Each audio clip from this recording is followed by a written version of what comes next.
भगवान शंकर त्रिकालज्ञ हैं। उन्होंने देखा कि अनेक मंत्रों का प्रादुर्भाव प्यारी जू के नूपुरों की झनकार से हुआ। राधा कृपा कटाक्ष में पढ़ लेना, अनेक मंत्र नाद मंजू। हाँ, नूपुरों के रव, नूपुरों की ध्वनि से जो स्खलित होता है, अनेक मंत्र प्रादुर्भाव प्यारी जू के चरण नूपुर से हुए। जाकी महिमा प्रगट वेद में, नेति ही नेति बखानी। ताको वैभव प्रगट निकुंज में, यहां अद्भुत खेल कहानी। जय जय नित्य विहारिणी रानी। जिसे वेद नेति नेति कहता है, इशारा करता है रसो वैशः रसम हरिवाम लब्ध्वानंदी भवतु, वह परब्रह्म परमात्मा रस स्वरूप है। पर उसकी कैसी रसकेली है, कैसी रसभूमि में वो रसकेली करता है, कैसा रस स्वरूप है, ये वर्णन नहीं किया। इसके लिए नेति नेति कहा है। इसका वर्णन रसिकों ने किया है। वृंदावन नित्य विहार रस के रसिकों ने, जो रस ही की मूर्ति दो रसिक लाडली लाल, रससों ही बिलसत रहे रस भरे नयन विशाल। इनको देखा, नेति नेति नहीं, इनको देखा, इनकी रसकेली को देखा, रसभूमि वृंदावन को देखा और अपने भी रस स्वरूप का अनुभव किया। इसलिए भगवत रसिक रसिक की बातें रसिक बिना को समझ सके ना, क्योंकि वेद जिसे नेति नेति कहता है, निकुंज में उसकी जो रसकेली हो रही है, उसकी पहचान जब वेद वहीं भागवती के ऐश्वर्य को नेति नेति कहता है, तो महामाधुर्य रस तक तो पहुंच ही नहीं।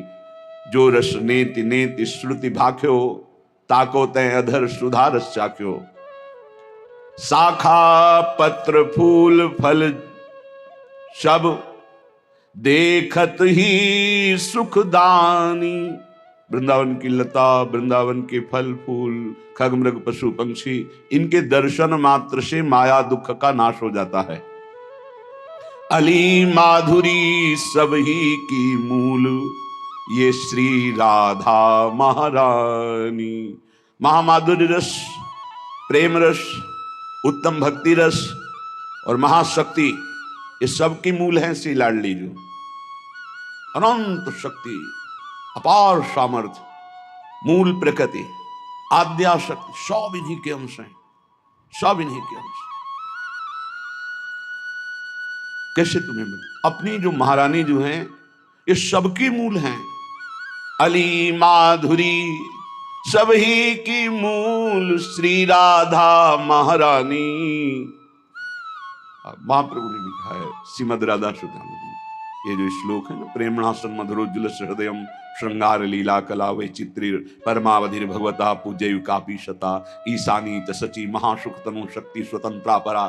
श्री वृंदावन नाथ पट्ट महिषी राधे सेव्याम, मेरी सेव्या श्री वृंदावन नाथ पट्ट महिषी, और इन्हीं के अंश से सब महाशक्तियां प्रकट हुई। सबकी मूल श्री राधा महारानी। बड़े भाग्यशाली जिनको श्री किशोरी जी की दया दृष्टि से श्री धाम वृंदावन का आश्रय मिला, रसिकों का संग मिला, और जुगल नाम, जुगल मंत्र, जुगल उपासना, जुगल सेवा, ये अद्भुत सौभाग्य है। श्रीपाद प्रबोधानंद जी महाराज कहते हैं कि जो दृढ़ता पूर्वक रसिकों का संग और वृंदावन की उपासना का रंग, तो बोले ये नित्या निर्विकारा, वो नित्य स्वरूप को प्राप्त होते हैं। रोज का रोज विकार धीरे धीरे नष्ट होते जाते हैं। ये जो विकार हैं, ये उन्माद पैदा करते हैं, प्रमाद स्थिति।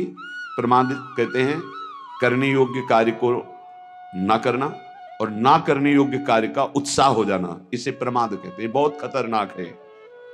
करने योग्य कार्य में उत्साहहीनता ना करना और ना करने योग्य कार्य में प्रबल उत्साह हो जाना, ये बड़े बड़े बुद्धिमान विवेकियों को भी नीच आचरण में उतार देता है। प्रमाद ये तभी रहता है जब भजन का क्रम टूटता है। आप देख लेना, ना करने योग्य कार्य का जब आपके हृदय में प्रभाव छा रहा हो, तब आप उस समय तो देख ही नहीं सकते, अगर देख ले तो समझ जाए। उस समय नाम नहीं चल रहा होगा, उस समय भगवत विस्मरण हो रहा होगा। बहुत अच्छा साधक है तो ऊहापोह की स्थिति होती है, करूं कि ना करूं, अच्छा है कि ना करूं, कैसे वो मन बार बार विषयों की तरफ आकर्षित, सुनना, देखना, भोगना, चखना, ये खाऊं कि ना खाऊं, नहीं खाना उचित है, बाद में तो फिर भजन से सब ठीक ही हो जाएगा। वो अच्छा जो साधक है वो ऊहापोह में फंसता है उस समय। लेकिन जो नाम जापक निरंतर है, कभी प्रमाद की स्थिति उस पर आना भी चाहे तो टिकती नहीं है। जो रसिकों का संग करते हैं, श्रीधाम वृंदावन की उपासना के रंग में है, तो ये नित्य निर्विकाराहा, वो अपने नित्य स्वरूप की प्राप्ति के लिए या नित्य स्वरूप में स्थित है, इसलिए निर्विकाराहा। रसिक में कोई भी विकार नहीं होता।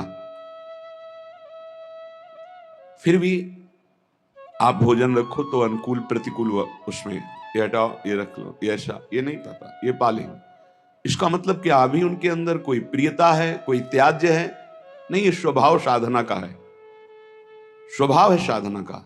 साधना से स्वभाव उस कोटि का परिपक्व हो गया है कि साधना और शरीर के अनुकूल ही विषय को ग्रहण करेंगे, प्रतिकूल का त्याग कर देंगे। ये उनकी स्वाभाविक स्थिति है, स्वरूप से इसका कोई लेना देना नहीं, ये स्वभाव बन चुका है। जैसे जिसका स्वभाव साधन काल में कोई व्यसन करने का, तो सिद्धा अवस्था में भी वही व्यसन करेगा। साधन अवस्था में जो प्रिय रुचिकर पाता रहा है, वही सिद्धावस्था में भी उसकी रुचि उसी पदार्थ में होगी। यद्यपि उसकी कोई रुचि नहीं रह गई, फिर भी सामने पदार्थ आने पर उसी पदार्थ में रुचि होगी जितनी रुचि पीछे रही है। परिपक्व अवस्था में स्वभाव ऐसा ही बन जाता है, जिससे आप परिचय नहीं पा सकते हैं कि स्थिति प्रज्ञ होने पर ऐसा कैसे हो सकता है। तो ये नित्य जो स्वरूप में स्थित है, निर्विकाराहा, उनमें कोई विकार नहीं होता। वो विषयान ग्रहणंतु मुंचन्तु वा, वो विषयों का त्याग करें तो कोई फर्क नहीं पड़ता, कोई लाभ नहीं। अगर विषय सेवन कर रहे हैं तो कोई हानि नहीं, क्योंकि वास्तविक वो विषय सेवन हो ही नहीं रहा है। निर्विकाराहा, जो स्वरूप में किंचन मात्र भी स्थिति हुई है, तो इन विकारों की सत्ता नहीं रह जाती। नहीं स्वात्मा रामम विषय मृग तृष्णाम भ्रमयति। मृग तृष्णा अज्ञानी को दौड़ा सकती है कि जल है, लेकिन ज्ञानी को नहीं।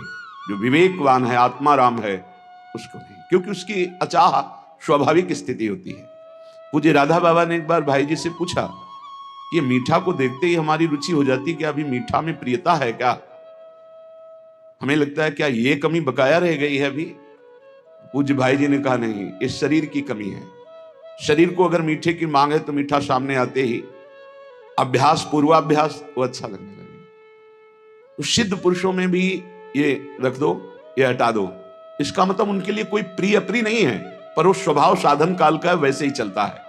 ये नित्या, वो स्वरूप स्थित निर्विकाराहा, वो निर्विकार स्थिति को निरतिशय गुणाहा, असमोर्ध गुण उसमें प्रकाशित हो जाते हैं। जो श्री भगवान में गुण है वो अंश से उतरते हैं अपने जनों के अंतर्गत। निष्प्रपंच स्वभावा, उनका स्वभाव प्रपंच से अतीत होता है। कितना भी उपदेश कर लो, जो अधेड़ अवस्था तक प्रपंच में रहे हैं, भजन का अभ्यास नहीं किया, हम देखते हैं उनके अंदर केवल केवल प्रपंच वार्ता ही रहती है। केवल प्रपंच मतलब शुद्ध प्रपंच, मिलावट वाला प्रपंच नहीं कि थोड़ा प्रभु हो थोड़ा प्रपंच, शुद्ध प्रपंच, प्रपंच की वार्ता ही उनसे निकलेगी। लेकिन जो बचपन से भगवान के भजन का अभ्यास किए हैं, तो अधेड़ तक पहुंचते हुए उनकी कैसी स्थिति होती है? बोले ये नित्या, निर्विकारा, निरतिशय गुणा, निष्प्रपंच स्वभावा, स्वभाव में नहीं रह गया प्रपंच के। निस्सार बातें लोग करते रहते, बड़ी अंदर से पीड़ा होती है कि अरे एक एक सेकंड कितना कीमती है, तुम उसमें व्यर्थ की बातें, बीती हुई बातें और न जाने क्या क्या। प्रपंच का स्वभाव पक्का समझ लीजिए बुढ़ापे में परिपक्व हो जाता है। जिनको ये भाव होना कि अभी हम सब कमा खा के खूब बुढ़ापे में परब्रह्म की प्राप्ति कर लेंगे, बूढ़ा तोता राम राम नहीं रटता, उसको बाल्यावस्था से सिखाया जाता है, जो सिखाया जाता है वही बोलेगा। ऐसे ही तुम्हारा मन जो है जीवन में यदि प्रपंच में लगा लिया तो प्रपंच स्वभावा, अगर श्री भगवान में लगाया तो देखो कितना बढ़िया, निष्प्रपंच स्वभावा। भक्तों के पास बैठो, वही प्रभु का नाम, वही रूप माधुरी, वही लीला माधुरी, वही सिद्धांत की चर्चा। कितना महान जीवन हो जाता है।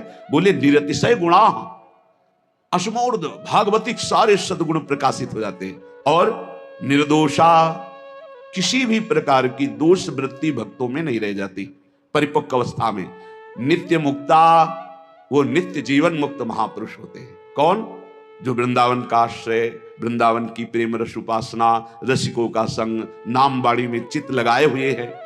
बोले निगम गण समुद गीत, वेद जिसकी महिमा का गान करते हैं वो उसमें स्थित रहते हैं। रस सिंधु प्रभु में दिव्यानुभावा, वो दिव्य दिव्य भाव में विचरण करते रहते हैं। श्रीपाद लिख रहे हैं आनंद पारा, अपार आनंद में वे डूबे हुए। संविद रस घन वपुषा, सच्चिदानंद घन स्वरूप उनका सहचरी भाव स्वरूप प्रकाशित हो गया। तो श्री लाडली जू कृष्ण लालजू भावैक मगना, प्रिया प्रीतम के भाव में ही एकमात्र वो मगन रहते। ये स्थिति होती है रसिक महापुरुष की। ये नित्या निर्विकारा निरतिशय गुणा निष्प्रपंच स्वभावा निर्दोषा नित्य मुक्ता निगम गण समुद्गीत दिव्यानुभावा आनंदापार संविद रस घन बपुषा श्री कृष्ण भावैक मगना स्थान बंदे शील वृंदावन। मैं ऐसे वृंदावन वासी रसिक महापुरुष की वंदना करता हूं। ऐसे वृंदावन के खगमृग पशु पंछी निर्विकार स्वरूप लताओं की वंदना करता हूं। सर्व सर्वार्थ दातृन, यदि इनका संग हो जाए तो समस्त पुरुषार्थ सहज में प्राप्त हो जाए। अर्थ धर्म काम मोक्ष या प्रेम जो चाहो, रसिकों के संग से, धाम की वास से, लता खगमृग पशु पंछी की कृपा से सब कुछ प्राप्त हो जाएगा। धर्म अर्थ काम मोक्ष। इसलिए श्री वृंदावन मवनी प्रकटम प्रकृते परात् परम सुरसम राधा माधव नित्या क्रीडम संत्यज सर्वमाश्रयत। हे भाई, पृथ्वी में परम पद प्रकाशित हो रहा है। वृंदावन, वृंदावन वास कर रहे हैं मानो हम परम पद में वास कर रहे हैं। श्री राधा माधव की ये नित्य क्रीड़ा स्थली है। इसका आश्रय पुष्ट तभी होता है जब हर आश्रय त्याग दिया जाता है, शरीर का भी आश्रय। अब मृत्यु का वर्ण कर लेंगे लेकिन धाम नहीं छोड़ेंगे। और आपको सच्ची बताएं, सब ठीक हो जाएगा। नहीं, आपको तो अमुक जगह जाना पड़ेगा तभी आप ठीक होंगे। नहीं जाऊंगा, मुझे ठीक नहीं होना, मुझे मरना है। कुछ नहीं बिगड़ेगा, कुछ नहीं बिगड़ेगा। जो औषधियों में सामर्थ्य है, यंत्रों में सामर्थ्य है, वो अनंत सामर्थ्यशाली भगवत धाम वृंदावन है। यही व्यवस्था बना देगा, बहुत सहज में सर्व दुखों का नाश कर देगा। थोड़ा निष्ठा परिपक्व होनी चाहिए। वृंदारण्य मगण्य प्रभाव मनुभावयन महाभावम गौर श्यामल दंपत्य विचल कंदर्प केलि भजेत अत्यवसेन्द्रियमपि माम सकल विधातोपि संसोच्यम अंगीकरोति राधा केलिवनम चेन महाकृतार्थोस्मि। जो वृंदावन में वास स्वीकार करके या आश्रय लेकर प्रिया प्रीतम का भजन करता है तो अगणित प्रभावशील महाप्रेम रस भाव का दान प्रिया प्रीतम उसके अंदर कर देते हैं। महाप्रेम रस, वो प्रिया प्रीतम की अविचल कंदर्प केली को इन्हीं नेत्रों से देखता है। कंदर्प केली, प्रेम केली। आज वन क्रीड़त श्यामा श्याम सुभग बनी निशि शरद चांदनी रुचिर कुंज अभिराम। आज वन क्रीड़त श्यामा श्याम, देख रहा है उपास। खंडन अधर करत परिरंभन ऐचत जघन दुकूल। ये जो रस है, ये समस्त विकारों का नाश करके अति उत्तम महाप्रेम प्रकाशित करता है। ये केवल शरीर भाव का नाश होने की देरी है।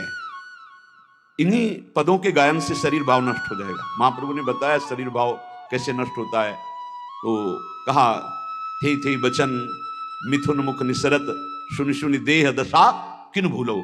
प्यारे जो अद्भुत रास कर रहे हैं, विलास कर रहे हैं, इसका आप जो गायन करोगे, इसका जो श्रवण करोगे तो आपकी देह भाव नष्ट हो जाएगा। श्रवण सुनत प्रापक रति राधा पद अम्बुज सुकुमार। अद्भुत प्रेम प्रकाशित होगा तो प्रेम का प्रभाव होता है। देह कुटुम ते जाय छूट सब ही विदिना, तो देहातीत स्थिति पे फिर देखो।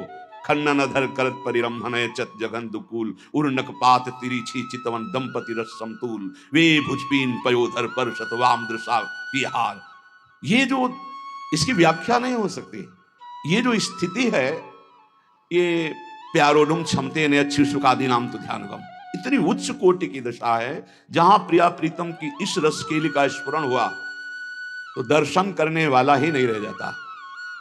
मैं दर्शन कर रहा हूं ऐसा नहीं रह जाता, केलिमय हो जाता है। इसीलिए इसे अत्यंत दुर्लभ रस कहा गया है। बल्लवी सुकनक बल्लरी तमाल श्याम संग, लागी रही अंग अंग मनोभिरामिनी, बदन जोत मनोमयंक अलक तिलक छवि कलंक, छपत श्याम अंक मनो जलद दामिनी। ये देखने की सामर्थ्य विगत वास हेम कम, मनोभुवंग बेनी दंड पी के कंठ प्रेम पुंज कुंज कामिनी। जैसी शोभित हरिवंश नाथ सात सुरत आलसवंत, उरज कनक कलश राधिका सुनामिनी। ये सामर्थ्य केवल आचार्य कृपा से प्राप्त होती है। ये कंदर्प केली गौर श्याम जुगल जोरी की ये दान करते हैं। ये भूमि, ये रसिक महापुरुष ये स्थिति दान करते, तब वो इसका पान करता है। अत्यवशेन्द्रियमपि, इंद्रियां अतिशय वशीभूत स्वाभाविक हो जाती है। जब ये रसकेली प्रकट होनी होती ना तो इंद्रियों की चंचलता अपने आप शांत होकर अंतःकरण में अंतर्मुख होकर प्रियालाल में आसक्त हो जाती है। 5 ज्ञान इंद्रियां हैं जो शब्द स्पर्श रूप रस गंध का ज्ञान देती हैं। अब वो प्राकृतिक ज्ञान शून्य होने लगती है। वो शब्द तो प्रियालाल का, स्पर्श सुख तो प्रियालाल का, गंध तो प्रियालाल के श्री अंग की, उसके सुनने की, देखने की, सूंघने की, स्पर्श की, रसास्वादन की, ये सब वृत्तियां केवल प्रियालाल में हो जाती है। अत्यवशेन्द्रियमपि माम सकल विधातोपि संशोच्यम। पर सोचनीय विषय यह है कि हम इंद्रियों के वशीभूत हैं, इंद्रियों के भोगों के वशीभूत हैं। मुझको श्री राधा के लिवन वृंदावन ये सामर्थ्य प्रदान करे कि मैं महाकृतार्थ स्वरूप होकर प्रियालाल की रसकेली को देखूं। आस्ताम दुर्मति कोटिर दुश्चेष्टा कोटि रप्यास्ताम, परिभूति कोटि रस्तु श्री वृंदारण्य मास्तुते विरहा। बहुत ऊंची बात कह रहे हैं। कोटि कोटि दुर्बुद्धि है हमारे अंदर, करोड़ करोड़ गंदी चेष्टाएं हैं हमारे अंदर, करोड़ों लोग हमारा अपयस कर रहे हैं। पर यदि हमने वृंदावन का आश्रय ले लिया, वृंदावन का वास स्वीकार कर लिया, तो अब ये कुछ नहीं बिगाड़ पाएंगे, क्योंकि प्रिया प्रीतम के प्रेम का विरह, जो विरह प्रेम वो वृंदावन हमें देगा, निश्चित देगा। इसलिए श्रीपाद कह रहे मेरी प्रार्थना है कोटि कोटि दुर्बुद्धि हो, कोटि कोटि दुष्चेष्टाएं हो, कोटि कोटि तुम्हारी निंदा हो रही हो तो निराश मत होना। ये मानव देव भगवत प्राप्ति के लिए आ जाओ वृंदावन, सत्संग करो, प्रियालाल की शरण में हो जाओ। वे तुम्हें अत्यंत दुर्लभ प्रियालाल का प्रेम जो विरह है ये वृंदावन प्रदान कर देगा, ये रसिक जन प्रदान कर देंगे। सबसे ज्यादा फसाव मन का परस्पर विरोधी शरीरों पर होता है। आकर्षण, शरीर भोग की वृत्ति, ये प्रेम रस में डूबने नहीं देती। इसलिए आगे के श्लोक में इसके लिए बहुत निंदा की है। स्त्रीणाम्नि दुष्ट नरके विमूत्र श्लेष मपूयाद्यैः, पूर्णे गतेपि करणे स्वावांत वन्निवश राधिका रामे। ये जो शरीर भोग की इच्छा सबके अंदर रहती है, चाहे स्त्री हो, चाहे पुरुष हो, चाहे कोई भी हो, यदि भजन करके इस भाव को मिटाया नहीं गया तो चाहे बूढ़ा हो, चाहे जवान हो, चाहे कोई भी, सबके अंदर एक इच्छा जरूर बनी रहती है भोग की, शरीर भोग की। स्त्री नामनी दुष्ट नरके विमूत्र श्लेष्म पूयाद्यई, ये दुष्ट बुद्धि जो पर शरीर भोगने की इच्छा रखती है, इसको समझाओ भाई किस द्वार को भोगना है। बोले नरक द्वार को, निरय नरक द्वार, उसी से निकले हो, वहीं जाने के लिए फिर वहीं रति कर रहे हो। होश में महापुरुष जन बेपर्द होकर डांट रहे हैं। क्या है? वीणमूत्र, श्लेष्म, पूयाद्यई, विष्ठा का द्वार है और मूत्र का द्वार है क्या? घृणित स्थान, दुर्गंध युक्त, नरक का विषय। इसलिए भाई पूर्ण गति करणे, कान खोल के सुन लो।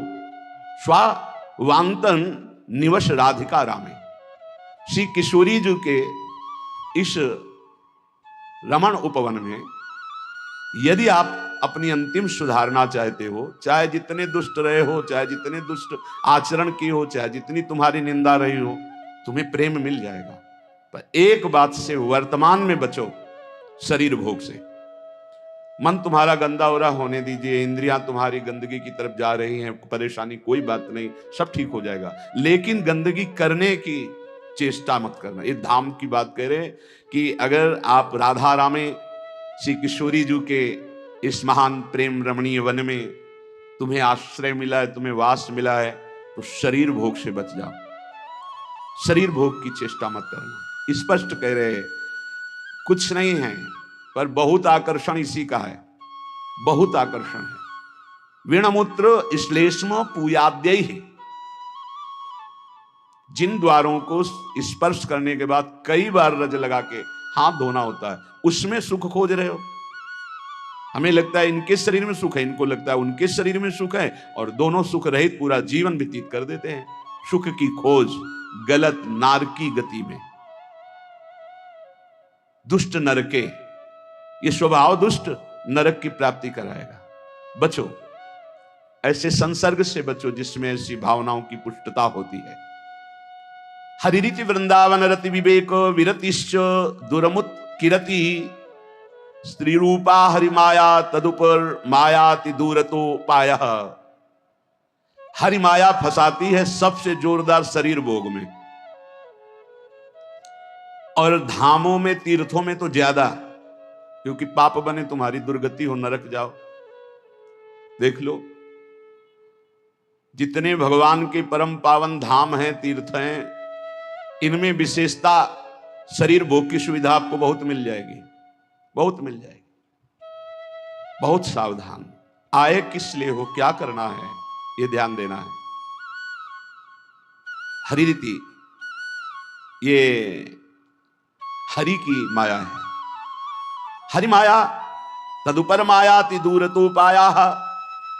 ये भगवान की भक्ति में, भगवत प्राप्ति में, भगवत धामों में, भगवत तीर्थों में सर्वत्र पाई जाती है, क्योंकि हरि की माया किसी और की नहीं कि आप प्रवेश नहीं कर सकती। ये तो दिव्य वृंदावन में प्रवेश नहीं कर सकती, प्रगट वृंदावन में खूब धूम है। हरिद्वार चले जाओ, काशी चाहे जहां चले जाओ, ये तो खूब देखा है। काशी के घाटों में जहां अकेले बैठते थे, वहां देश विदेश की जोड़ियां आकर के, जोड़ियां की जोड़ियां ऐसे बैठी हुई विविध प्रकार के व्यसन कर रहे दिखाई दे रहा था। अपने को संभालो, लंका निश्चर निकर निवासा, और वहां विभीषण जैसा महाभागवत हुआ। अगर भक्ति करनी है तो लंका में भी भक्ति कर ली, और अगर भक्ति में ढिलाई रखनी तो धाम में भी नहीं कर पाओगे। यहां भी बहुतायत है, बहुतायत। ये बहुत समझने का विषय है, बहुत समझने का विषय। चाहे स्त्री शरीर हो, चाहे पुरुष शरीर हो, भगवत प्राप्ति के लिए बढ़िया दांव लग गया, वृंदावन का आश्रयवास मिला है, तो इसमें हरि माया जाल रचती है। भक्ति में, धाम में, तीर्थों में ऐसा मत समझो कि भक्ति में माया का प्रवेश नहीं हो सकता। नहीं, वो भक्ति बन के आ जाएगी, भक्ति बन के आ जाएगी, सेवा का भाव प्रकट करेगी, भक्त रूप धारण करेगी, क्योंकि जानती है भक्त हैं ऐसे तो फंसेंगे नहीं। तो माया का मतलब क्या है? जादूगरनी। बस समझना है कि भक्ति और माया का अंतर क्या, कैसे पहचानोगे कि माया या भक्ति? जाके संग कुमति मति उपजय करे भजन में भंग, ये माया है। चाहे वो वृत्ति हो, चाहे वो व्यक्ति हो, चाहे वो वस्तु हो, चाहे स्थान हो। जिस व्यक्ति, वस्तु, स्थान के संसर्ग से भगवत विस्मरण हो जाए, नियम संयम भ्रष्ट होने लगे, आपका चिंतन टूटने लगे, फौरन पकड़ो वो माया है। वो कोई भी हो, जिसके संग से संयम बने, भजन बनने लगे, नित्य दिनचर्या भागवतिक होने लगे, हमारा जीवन उज्जवल कांतिमय होने लगे, वो भक्ति है। वो चाहे किसी भी रूप में हो, वस्तु, व्यक्ति, स्थान, किसी भी रूप में। इसलिए हरि भक्ति की प्राप्ति के लिए हरि माया से बचना होगा। विवेकवान वैराग्य रूपी अस्त्र से काट के फेंक देता है और अविवेकी इसी में डूब जाता है। बड़ी कृपा हुई, बहुत बढ़िया, जिंदगी भर तरसे हैं, अब मिल गया है खान पान भोग सामग्री, भोगो और नरक जाओ। योग से भोग और भोग से रोग, पहुंचो नरक। बहुत समझने का खेल है, बहुत समझने का। स्पष्ट कह रहे हैं, चाहे आस्ताम दुर्मति कोटिर दुश्चेष्टा कोटिरप्यास्ताम। बहुत ध्यान से सुन लो। तुम्हारी करोड़ों प्रकार की दुर्बुद्धियां रही हैं, करोड़ों प्रकार के दुष्कर्म किए हो, करोड़ों प्रकार से तुम्हारी निंदा हुई है। अब तुम वृंदावन आ गए हो, अब होश में हो जाओ तो तुम्हारे अंदर विराग प्रिया प्रीतम का प्रेम प्रकट हो जाएगा। इसमें बाधा पहुंचाने वाला क्या है? स्त्री नाम दुष्ट नर के विणमूत्र श्लेष में पूजाद्य पूर्णे गते पिकरणे। कान खोल के सुन लो, मलमूत्र के द्वारों में भोग की वृत्ति रखना दुर्गति पाना है। हरिति वृंदावन रति विवेक विरतिश्च दुरमुत्किरति। स्त्री रूपा हरिमाया तदुपर मायाति दूरतोपाया। हरिरति हरि भक्ति प्राप्ति के मार्ग में चलने वालों को ये माया हरि भक्ति का रूप रख करके आती है। बहुत सावधानी की जरूरत है, बहुत सावधानी की जरूरत। देखो, पूतना ने ऐसा रूप रखा था कि हिम्मत ही नहीं हुई यशोदा मैया किया और किसी ब्रजगोपी की पूछ ले कि तुम कौन हो और कहां से आई हो।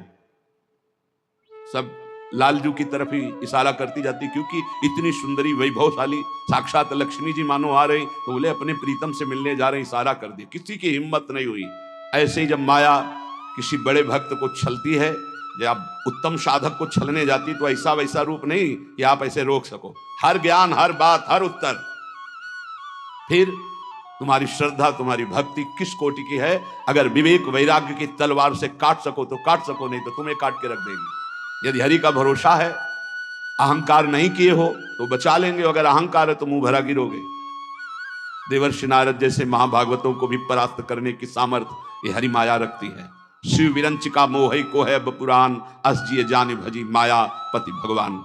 जो ज्ञानिन कर चित अपरई, बरियाई विमोह बस करई, अज्ञानिन की तो कौन बात।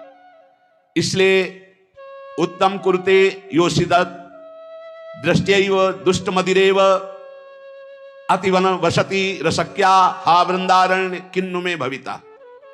जब कोई भोग दृष्टि से किसी माता बहन को देखता है तो मदिरा में उतना नशा नहीं, इतना उसकी बुद्धि भ्रष्ट हो जाती इस दृष्टि मात्र से। इसलिए गोस्वामी तुलसीदास जी ने कहा है, जो चाहे आपन कल्याणा सुजस सुमत शुभगति शुभ नाना, शो परनार लीलार गोसाई तजौ चौथ के चंद्र किनाई। जैसे चौथ के चंद्रमा को देखने से कलंक लगता है, ऐसे ही किसी भी माता बहन की तरफ काम दृष्टि से देखोगे मरोगे, मरोगे, मरना परमार्थ से भ्रष्ट हो जाओगे, होश में हो जाए। ये जब बहुत तिरछी चितवन से माताओं बहनों की तरफ जो देखते हैं तो लगता है तुम समझते हो हम बड़े वीर हैं, बड़ी चतुराई से देख रहे हैं। अरे अपने नाश का रास्ता पुष्ट कर रहे हैं, उनका कुछ नहीं बिगाड़ पाओगे। वो हरि माया बलवंत भवानी, वो इतने बल से युक्त है, तुम्हारा चितवन मुस्कान सब तुम्हारे लिए ही नरक का द्वार बन जाएगी। इसलिए होश। अरे आए हो अपना काम बनाने की, काम बिगाड़ने आए हो? जहां काम बन रहा है वहीं काम बिगाड़ने आए हो तो तुम्हें विश्व में कहां ठोर मिलेगी? धाम में सत्संग में तुम इधर उधर ताक झांक करोगे। अरे तुम्हें धिक्कार है, दुनिया में ताक झांक करते हो, यहां तो अपनी तरफ झांक लो, यहां तो अपने अंदर झांको कि तुम क्या हो। वही बहिर्मुख वृत्ति, वही। अरे जिसको तुम भोगने की दृष्टि से देख रहे हो, जगत भोगता है उसके अंदर, वो देख रहा है तुम्हारा सर्वनाश कर देगा, ऐसी जगह गिराएगा जहां उठने के लायक नहीं रहोगे। हमारी बातें थोड़ी कड़वी लगेंगी, समझ लो। हमसे हजारों गलतियां हुई, हजारों गलतियां हो सकती, लेकिन कहां हुई ये तो ध्यान रखो। धाम में हो, यहां तो थोड़ा दिमाग सही कर लो। कह रहे उन्मत्तमेव कुरुते योषित दृष्टैव। जब हरि माया से आंख मिलाओगे ना, इतने में तो तुम्हारा होश उड़ा देंगे। देख लो, इनकी कह रहे उन्मत्तमेव कुरुते योषित दृष्टैव। भगवान कह रहे मत देखो उधर, नहीं कहते हम बड़े सूरवीर हम देख रहे हैं, तो उनके पास बाण क्या है? जा देखो, अब जाओ, बैठोगे ध्यान में, वही मुस्कुराहट आएगी।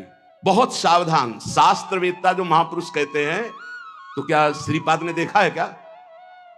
संत जन जो कहते हैं, अभी अब वो प्रक्रिया नहीं पता है, मन को जोड़ दिया तो जैसा तुम्हारे मन में चल रहा है वैसी पूरी अपने मन की बात कहते हुए वैसे ही बता देंगे। उन्मत्त में वो कुरते योषित दृष्टि दुष्ट मदिरेव।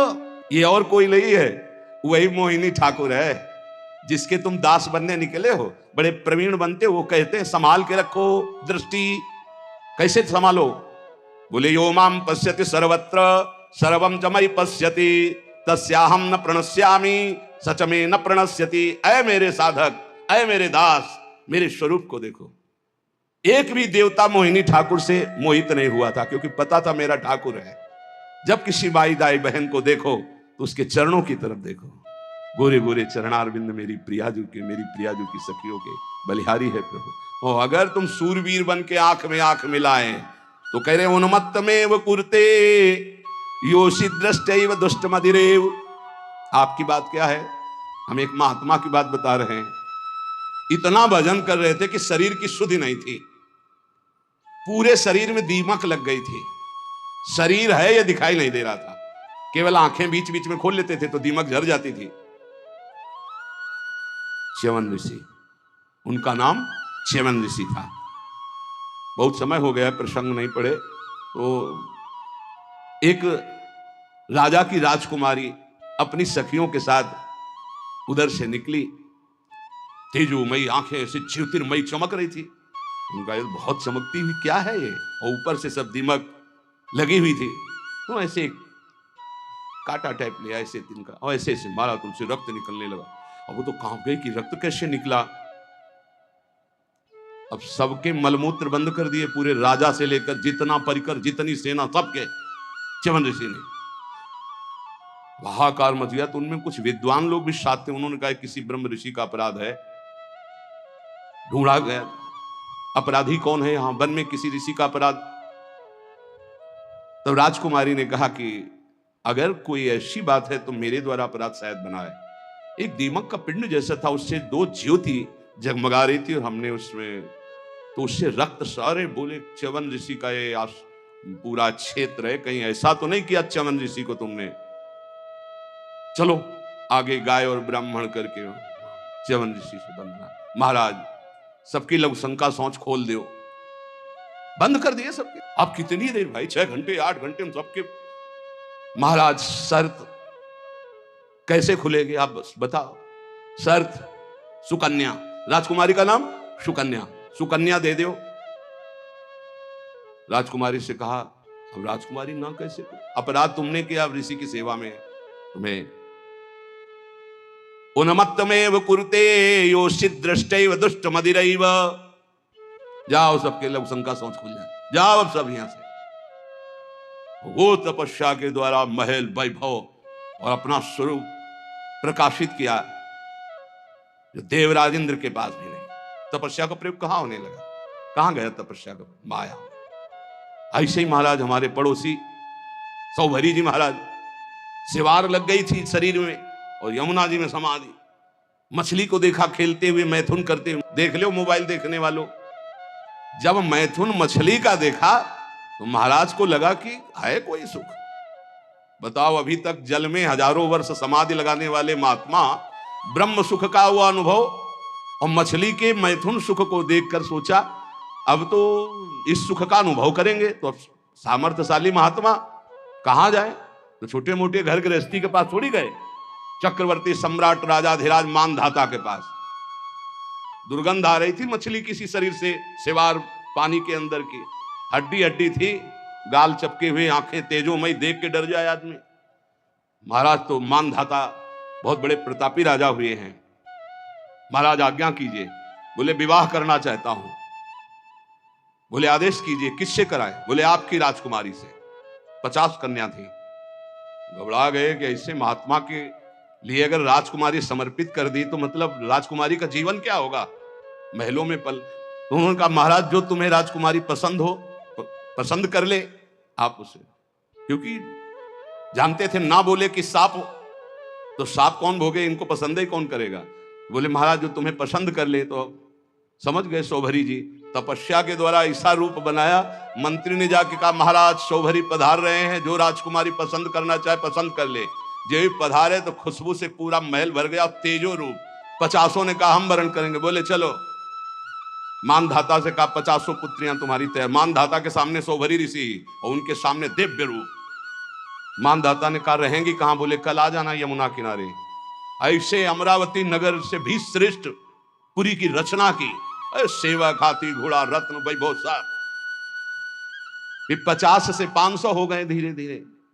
तो जब बैठे थे वो अगल बगल छोरी छोरा खेल रहे थे, तब उनको ध्यान आया इन्हीं से बचने के लिए तो यमुना में समाधि लेते थे। तब उन्होंने एक श्लोक गायन किया, संगम त्यजेत मिथुन व्रतिनाम मुमुक्षु सर्वात्मना न विसजेत बहिरेन्द्रियाणि एकश्चरण रहश्चित्त मनंत से युंजीत तद व्रतिषु साधिषु चेत प्रसंगः। ऐ मोक्ष धर्मावलंबी साधु, कभी किसी जीव को मैथुन करते हुए मत देख लेना ना, जिसे हमारी दुर्गति हुई तुम्हारी पक्की हो जाएगी। मोबाइल वाले, क्योंकि ऐसे थोड़े जल्दी सहसा दृष्टि नहीं जाएगी, पर मोबाइल में एकांत में चली जाएगी, सिटकिनी बंद। बोले क्या? बोले हमारा एकांत भजन का समय है। अब सर्च करके जो देख रहे हैं तो वो तुम्हारा सर्वनाश कर देगा। मछली की क्रीड़ा से मेरी ये दुर्गति हो गई, बोले तुम्हारी क्या होगी? इसलिए संगम त्यजेत मिथुनम व्रतिनाम मुमुक्षु, जो मैथुन धर्म से युक्त प्राणी, इनका संग त्याग दो, इनका दृश्य मत देखो, इनका संभाषण मत सुनो। सर्वात्मना न विसजेत बहिरेन्द्रियाणि, इंद्रियों को खुला छूट मत दे दो, अंतर्मुख रखो, एकस अकेले रहो। चित्त मनंत से, चित्त को ईश्वर में सदैव लगाओ। अकेले का मतलब आंतरिक वृत्ति से। गुफा में भी प्रपंची बहुत समाज में ही रहता है, और प्रपंच में रहता हुआ साधक भी अकेला रहता है। सदैव चित्त को अपने इष्ट में लगाते रहो, किसी का संग न करो, और संग करो तो किनका? तद व्रतेषु, जो भगवत व्रत धारण करने वाले साधु जन हैं, भक्त जन हैं, उनके बीच में रहो। ये बाढ़ है, इस बाढ़ के अंदर बच जाओगे। साधु समाज की बाढ़ में बहुत बचत होती है। अगर हम गिरने जा रहे हैं तो दूसरा हमें थाम लेगा। इसलिए कह रहे हैं उन्मत्तमेव कुरुते योषि दृष्ट्वैव दुष्ट मदिरेव। दृष्टि मिलाना बंद कर दो, दृष्टियैव दुष्ट मदिरेव।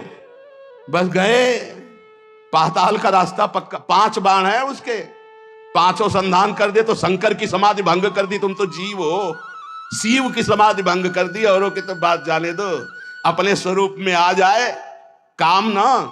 हाँ, तो जो ब्रह्म में देखत रहे, देखें चराचर नारी में, जे ब्रह्म में देखत रहे। अबला बिलो कई पुरुषमय, पुरुष सब अबलामयम, दुई दंड भरी ब्रह्मांड भीतर काम कौतुकयम। कोई साधारण वीर है? देवाधिदेव महादेव की समाधि भंग कर दी। तब उन्होंने कहा कि त्रिभुवन में ऐसा कौन? तो देखा आम के पेड़ में छुपा बैठा, तीसरा नेत्र खोला, राख का ढेर हो गया। अब वो तो शिव है, तुम्हारे है तीसरा नेत्र? दुई है, तीसरा तो बंद है तो सबके तीसरा नेत्र ज्ञान नेत्र। ज्ञान से काम भस्म हो जाएगा। या प्रेम नेत्र खुले हृदय में, और या बुद्धि में ज्ञान चक्षु, वो गुरुदेव की कृपा से खुलते हैं। अज्ञान तिमिरांधस्य ज्ञानांजन शलाकया चक्षुरुन्मीलितम मेन तस्मै श्री गुरुवे नमः। ए भाई मान लो, ऐसे बात करो जब बात करना हो। ये बहुत ही सावधानी की प्रार्थना कर रहा हूं।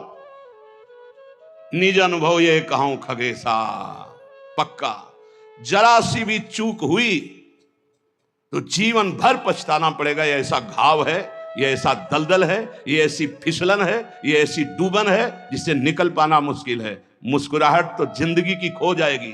जो आनंद की मुस्कुराहट के लिए निकले हो, नष्ट हो जाओगे। इसलिए इसे सौभाग्य मत समझना कि बड़े भाग मानुष तन पावा और मिल गया सौभाग्य। ऐसे सिखाता है मन।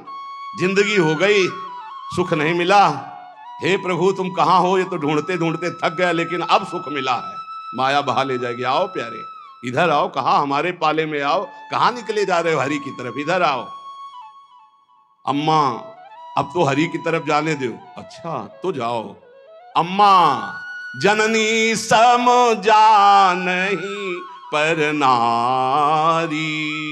जाओ जाओ जाओ। अम्मा तो बच गए, और अम्मा के सिवा और कुछ देखा तो मारे जाओगे। सब में मात्र भाव, जैसे अपनी सगी अम्मा को ऐसे देखो, चरणों की तरफ। अतिवन सती रसक्या हा वृंदारण्य किन्नु में भविता।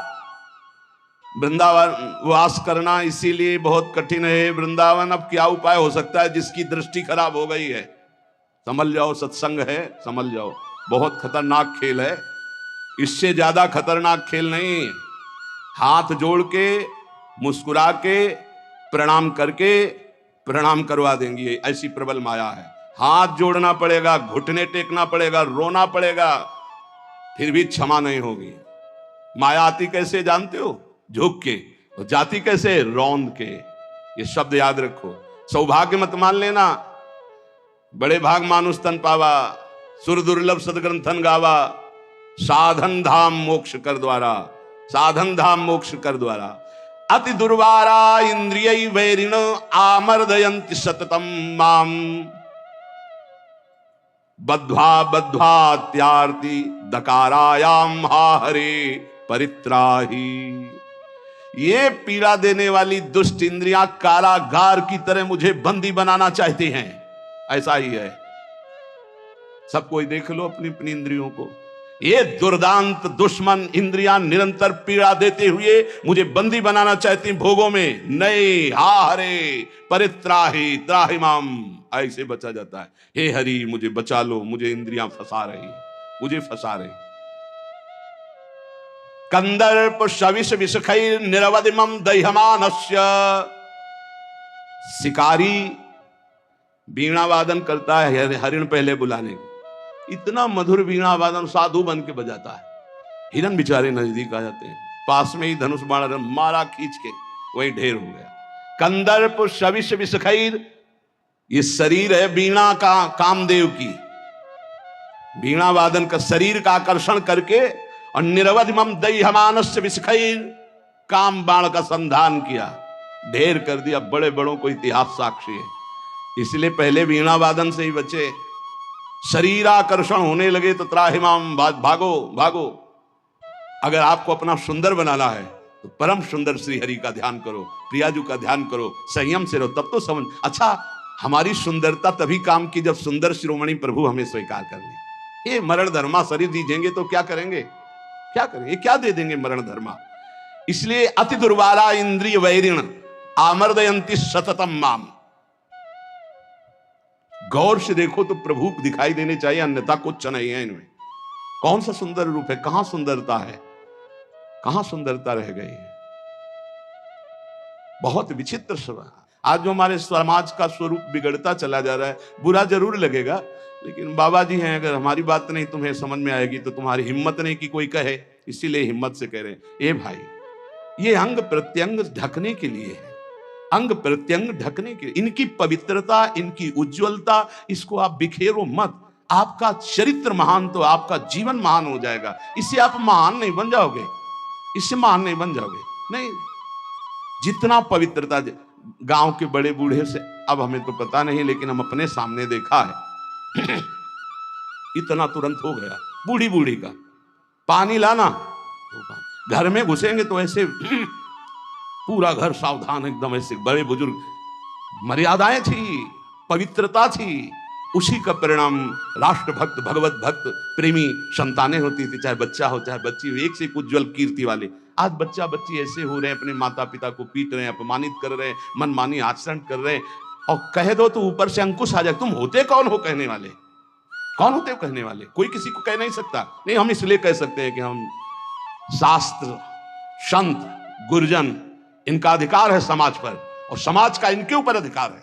अगर हम गलत हैं तो पूरा समाज विरोध कर सकते हो, और अगर तुम गलत हो तो हम पूरे समाज का विरोध कर सकते हैं। धर्म के मार्ग का उपदेश करने वाला धर्मेश, जो धर्म गुरु पर बैठा हुआ या उपदेश करता, अगर गलत है तो पूरा समाज उसका विरोध करने का अधिकार रखती है, और अगर वो समाज को सुधारने के लिए तो पूरे समाज का विरोध करने का वो अधिकार रखता है। ऐसा नहीं कि 10,000 एक पक्ष में हो गलत मार्ग में तो वो अकेला ब्रह्म ऋषि 10,000 का विरोध कर सकता है। धर्म शास्त्र ऐसा आदेश करता है।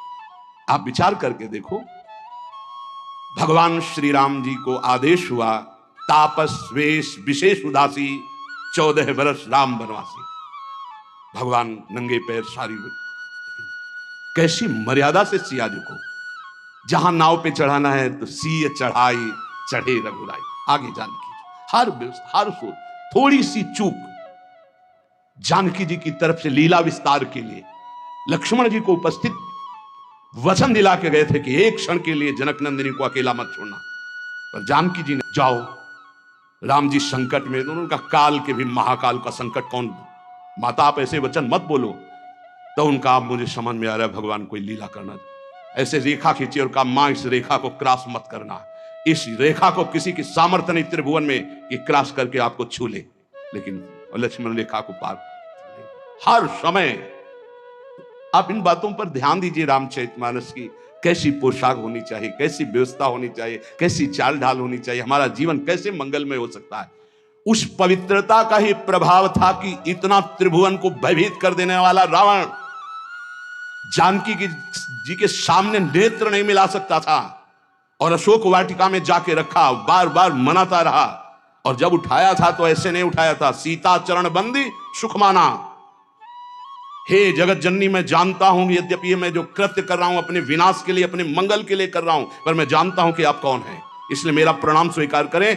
और जब तक आप लंका नहीं पहुंचते तब तक हम असुरों का उद्धार होगा ही नहीं, इसलिए हम अपने उद्धार के लिए आपको ले जा रहे हैं। और ले जाकर के अशोक वाटिका में रखा था, ना कि जहां महल में और रानियां थी वहां भी रख सकता था, लेकिन नहीं, शुद्ध अशोक वाटिका में। और राक्षसियों का पहरा, और त्रिजटा जी को जानता था, वो कोई साधारण नहीं था। जिस समय खर और दूषण मारे गए, सूचना पहुंची खर दूषण मारे गए, अच्छा खर दूषण मूषम बलवंता, मार सके को बिनु भगवंता, बिना भगवान के इनको कोई नहीं। भगवान आए तो भजन न होए तामस देहा, मैं राक्षसी स्वभाव का तामसिक वृत्ति का हूं, भजन तो होगा नहीं। अब कैसे इनसे, अब इनसे मन वचन कर्म से बैर करूंगा, और बैर के द्वारा परम पद प्राप्त। ओ ऐसा दृढ़ निश्चयी कि जब गर्दन अंतिम में कटी तो कहा राम रन हतो पचारी, श्रद्धा से लई बैर से पुकारा, कहा राम रन हतो पचारी।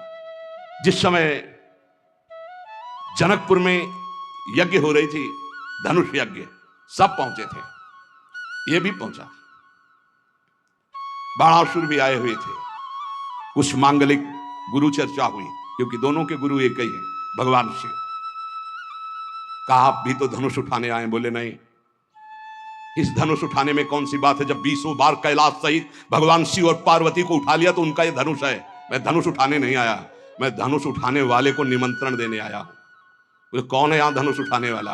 बोले पहले भगवान श्री राम जब विश्वामित्र जी के साथ पधारे, तो रावण ने दृष्टि मिलाई और कहा ये नेह निमंत्रण नहीं दे रहा हूं, ये बैर निमंत्रण दे रहा हूं। ये धनुष आप ही भंग करेंगे, सीता जी आपको ही मिलेंगी, लेकिन मैं सीता का अपहरण करूंगा और तुम्हें रुलाऊंगा, और तुमको ये जो टांगे हुए और सारंग धनुष, इसी से निकले हुए बाणों से संपूर्ण लंका का उद्धार करना होगा। मैं यही कहने आया हूं। भगवान श्री राम से मानो इशारे में बात की और आरती की अजगौ की, और जनक से कहा इसका भंजन तो दूर रहा, इसको उठाऊंगा भी नहीं, ये मेरे गुरु का धनुष है। प्रणाम करके परिक्रमा करके दोनों चले गए थे।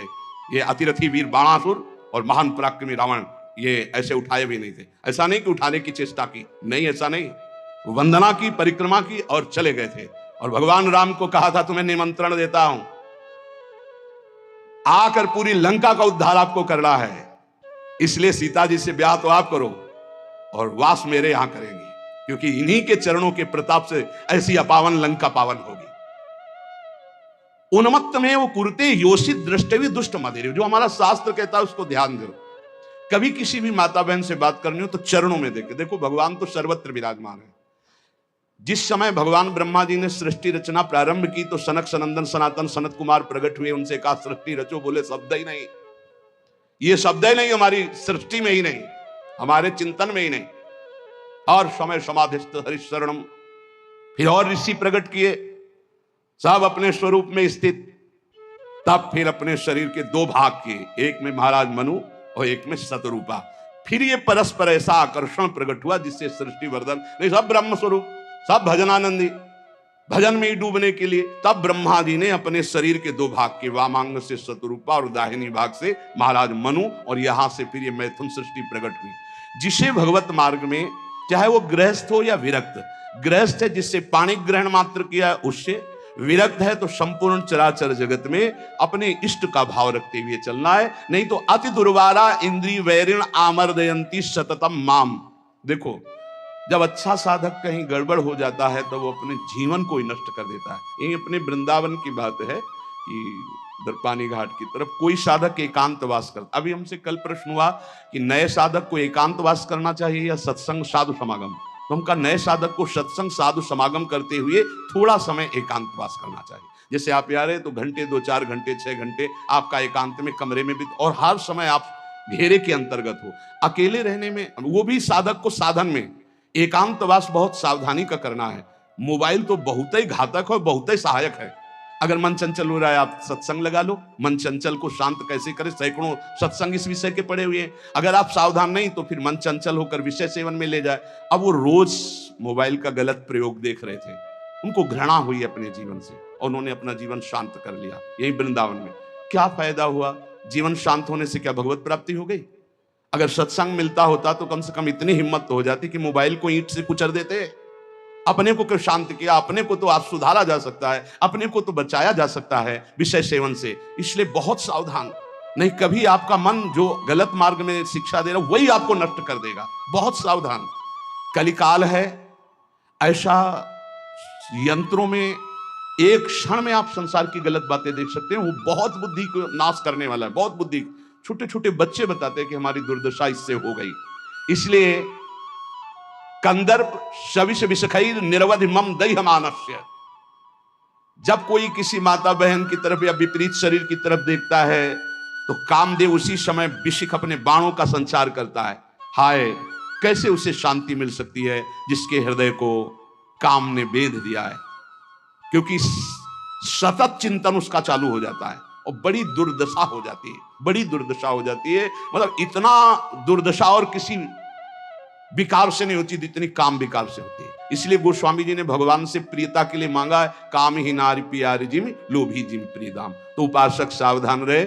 आज सत्संग में श्रीपाद प्रबोधानंद जी ने खास तौर से वृंदावन की बात बताई कि यहाँ ये नित्या निर्विकारा निर्वधि गुणाहा प्रपंच से ऊपर उठा हुआ महापुरुष निष्प्रपंचाहा समस्त दोषों से रहित भगवत अनुराग से युक्त होकर प्रिया प्रीतम की दिव्य केली को देखता है। यहाँ कैसा भी दुष्ट स्वभाव का आ जाए उसे भगवत प्रेम मिलता है। पर उपासक को यहाँ रहते हुए ये सावधानी करनी कि वर्तमान में कभी हमारा कोई विपरीत संयोग शरीरों का आकर्षण हमें नष्ट न कर दे, क्योंकि प्रिया प्रीतम की महान प्रेम भूमि है। अपने को इस बात के लिए संभालना है। बहुत जन्म हम लोग गिरते रहे, बहुत जन्म पतित होते रहे, अब थोड़ी हिम्मत कर ले, भगवत मार्ग में थोड़ी हिम्मत से चले। 2 मिनट संत वाणी हम लेंगे, क्योंकि इसी प्रसंग से मिलते हुए वचन महापुरुषों के हैं। उपासक को सावधानी ये रखनी है कि जब तक तुम्हारे शरीर में बुढ़ापा नहीं आता, कोई असाध्य रोग नहीं हो जाता, तुम्हारी इंद्रियां बलवान हैं, तब तक तुम अपनी इंद्रियों को गलत आचरणों में मत उतारो और अपने कल्याण के लिए उपाय कर लो। नहीं बुढ़ापे में या असाध्य रोग में या इंद्रियां जब निर्बल हो जाएंगी तब तुम कुछ नहीं कर पाओगे। जो मनुष्य दूसरे प्राणियों के शरीरों की हिंसा करके या हिंसा करवा के या हिंसा का अनुमोदन करके अपने शरीर को पुष्ट करता है, जैसे पशुओं को लाके काट के फिर खाना, बोले हम काटते तो नहीं, दुकान से ले आते हैं। तो दूसरा, हम लाते भी नहीं है, मंगवा लेते हैं। तीनों को बराबर नरक मिलेगा। कर्ता प्रेरक अनुमोदन। प्राणियों की हिंसा करना, हिंसा करवाना, हिंसा का अनुमोदन करना, ये स्वभाव भगवत मार्ग से बिल्कुल विपरीत ले जाएगा। संतों की बातें, भगवत भक्तों की बातें, शास्त्र की बातें जहर जैसी लगेंगी ऐसे लोगों को, और अगर सुन लिया श्रद्धा से तो सुधार भी हो सकता है।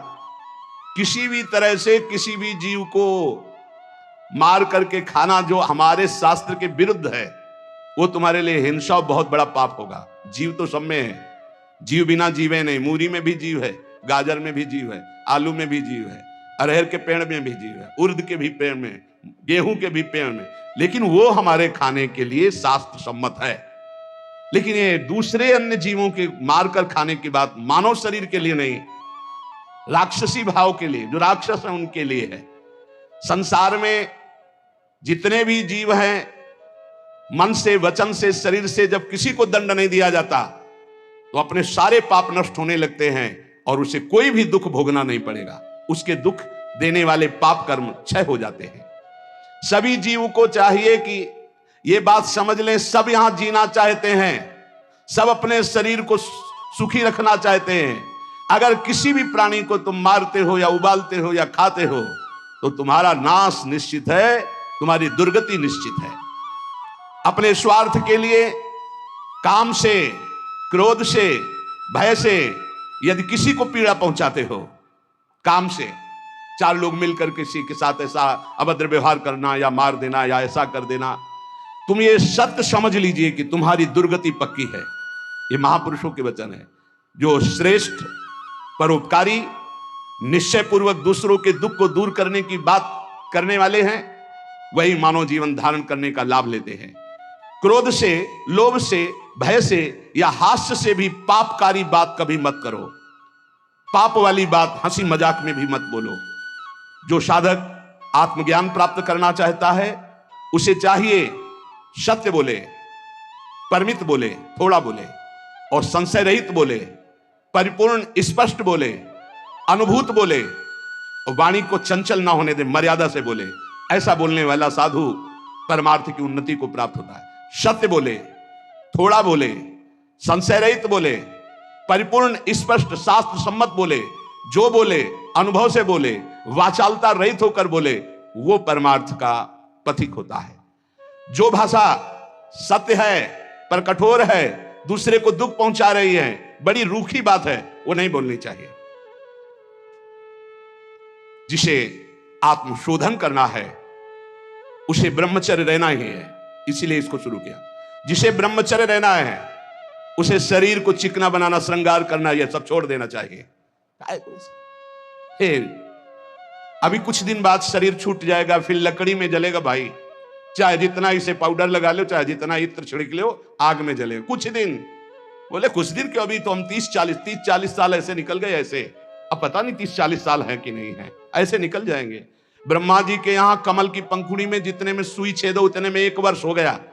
अपने 100 वर्ष कितने हुए, 100 बार से ऐसे ब्रह्मलोक में करे तो हो गया। अपने शरीर को ज्यादा श्रृंगार, सुख, सुविधा, प्यार मत दो। जितने से भजन बन जाए, धर्म बने, उतना ही दो। स्त्रियों का काम भाव से स्पर्श करना, संभाषण करना, देखना छोड़ दें। यदि आत्मशोधन करना है स्त्री साधक को पुरुष साधक से, काम भाव से, कैसे, किसी भी तरह से। बहुत सावधानी का विषय से आपको खुद निर्वाह करना है, कोई दूसरा निर्वाह करने वाला नहीं, दूसरे को सफाई देने की जरूरत नहीं। तीसरी बात, पहला है शरीर का श्रृंगार, दूसरा है स्त्रियों से संसर्ग, संभाषण, बातचीत आदि आदि। तीसरा है पौष्टिक और स्वादिष्ट भोजन।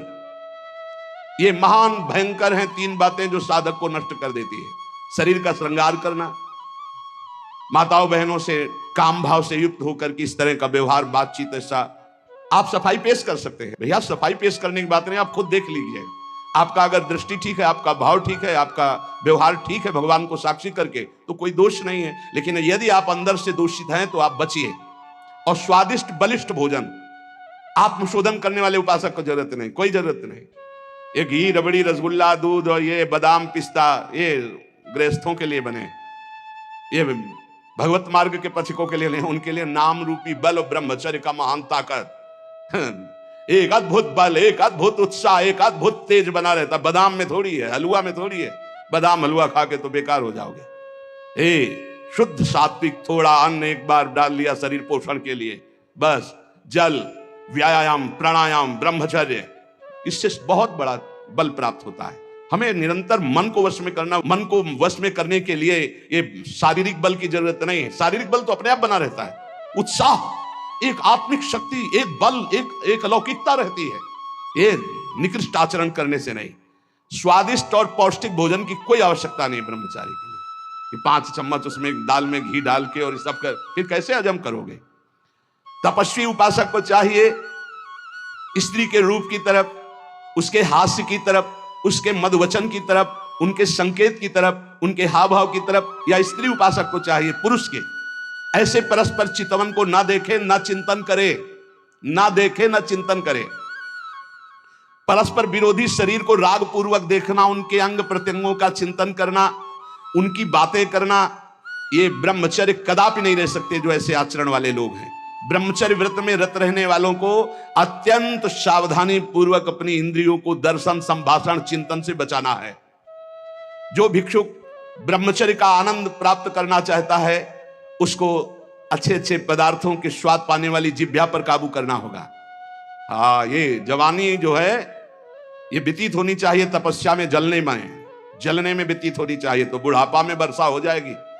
गर्मी की बात बरसाती है ना, जलोगे तपोगे तो वर्षा हो जाएगी, और अगर पहले ही भीजे भोगों में पड़े रहोगे तो बुढ़ापा में सड़ोगे। फिर ध्यान रखना, पक्की बात समझ लो। सड़ना जानते हो किसे कहते हैं? अगर ध्यान हो आपको हित धाम में, एक 70-75 वर्ष के वयोवृद्ध वेशधारी जो बोल रहे थे, तो हम दोबारा पुनरावृत्ति नहीं करेंगे बोलने की, वो बोल रहे थे, आप लोगों को ध्यान होगा कि महाराज बचा लीजिए, 75 साल का हूं, ऐसे से ऐसा ऐसा ऐसा। इसलिए ब्रह्मचर्यरत भिक्षुक को चाहिए किसी भी विपरीत शरीर से परिचय न ले, एकांत मिलन की बात ना हो, किसी भी तरह से अपने मन की कमजोरी सामने वाला ना जान पावे। ब्रह्मचर्यरत भिक्षु को चाहिए कि वासनावर्धक पुष्टिकारक भोजन, पेय, वार्ता, दृश्य, इनका परित्याग कर दे। जैसे बहुत ज्यादा ईंधन हो तो अग्नि उतनी ज्यादा बढ़ेगी, ऐसे जितना पौष्टिक आहार करोगे उतने काबाग्नि बढ़ेगी। शरीर का श्रृंगार, शरीर की शोभा, शरीर को सुख आराम देने की भावना वाला कभी ब्रह्मचारी नहीं हो सकता। बहुत सावधान। जब भगवत मार्ग में चलें तो अंगूठी की जरूरत क्या है? जब भगवत मार्ग में चले हैं तो किसी भी तरह के आभूषण की जरूरत क्या है? भगवत मार्ग में चलें तो कंघा की जरूरत क्या है? भगवत मार्ग में चले हैं तो चिकनाहट लगाने की जरूरत क्या है? सजाने की जरूरत क्या है? वैसे ही तेजों में सजे रहोगे। दो ही प्रकार से भगवत मार्ग में रहने वालों की पद्धति है, या तो पूरे बाल मुड़वा दे या पूरे बाल रखे 10-20 वर्ष बनाए रखो फिर मुड़वा दो, या पूरे जीवन बनाए रखो, और या फिर 2-2 महीने 4-4 महीने के नियम में उनका मुंडन कराते रहो। ये कंघा लगाना, ये सेटिंग करना, फिटिंग कर, ये सब नहीं है। बांध लगोटा बचा के इंद्री कभी न देखा पर नारी, और भिक्षा के टुकड़े खा करके चढ़ी परमार्थ की तैयारी। आंख उठाकर किसी की तरफ नहीं देखा, काछ वाच मन निश्चल राखे, धन धन जननी तेरी रे, फिर आगे चलकर प्रकाशित हो जाओगे। बहुत सावधानी की जरूरत है, और व्यायाम अत्यंत आवश्यक है। ये नहीं कि हम बहुत सेवा करते, नहीं। अरे ब्रह्मचर्य को पचाने के लिए 1 घंटा व्यायाम की जरूरत है। दवा कोई वर्जिश से बेहतर नहीं, नुस्खा है कम खर्च, बालानसेन शक्ति बढ़े फुर्तीला है, चोट न अधिक पिलाए, अन्न पचे चंगा रहे, कसरत सदा सहाय। कम से कम 1500 दंड बैठक मारियो, फिर 2-4-6 घंटे पद्मासन सिद्धासन में नस नाड़ी एकदम शुद्ध, तब वो ब्रह्मचर्य लगना चाहिए कि ब्रह्मचारी जा रहा है। ये पानी से शुद्ध हो जाओगे, पानी से केवल, जैसा घी लगता है ऐसा पानी लगेगा। प्राणवायु का संशोधन करके प्राणायाम कह नहीं रही है, रहा है, हफ्ता भर भोजन नहीं मिला, गंगा जल से काम चलता रहा।